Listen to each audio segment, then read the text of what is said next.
छौरी गे खियैबो तोरा पान गे पा पा पा खियैबो तोरा पान गे।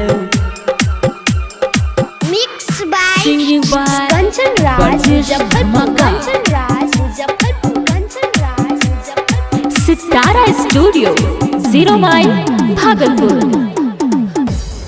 हमरा संग चला फेरू जान गे हमरा संग चला फेरू जान गे। छौरी गे खियैबो तोरा पान गे हमरा संग चला ना फेरू जान गे।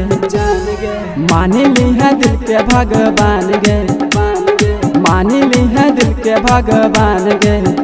छौरी गे खियैबो तोरा पान गे हमरा संग चला ना फेरू जान गे। छौरी गे खियैबो तोरा पान गे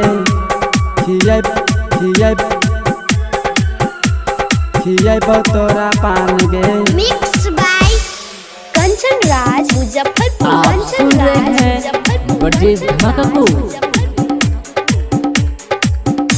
छौरी गे खियैबो तोरा पान गे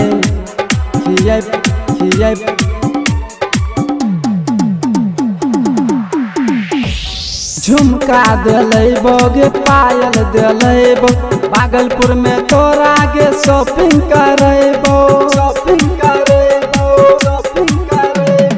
चाउमीन खियैबो गे चाट खियैबो राघोपुर में तोरा गे पान खियैबो। बन जइहे हमर दिल के रानी गे बन जइहे हमर दिल के रानी गे।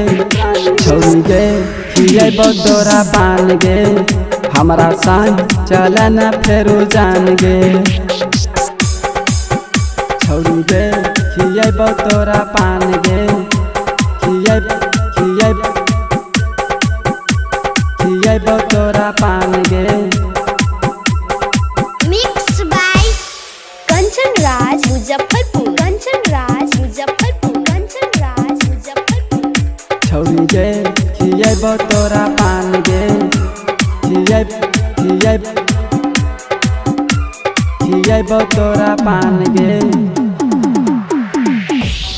बिराल जइबो गे बतिया खियैबो बिशनपुर चौक पे तोरा नथिया दिलैबो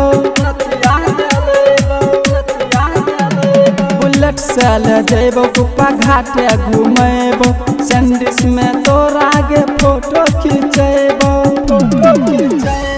जितेंद्र लगे तो छौरी पान गे ब्रजेश धमाका छको तोरो जान गे।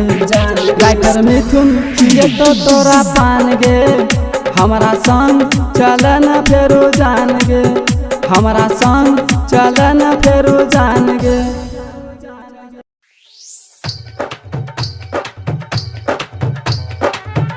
छौरी गे खियैबो तोरा पान गे पा पा पा खियैबो तोरा पान गे। Mix by Singing by Kanchan Raj Brajesh Muzaffarpur. Manga।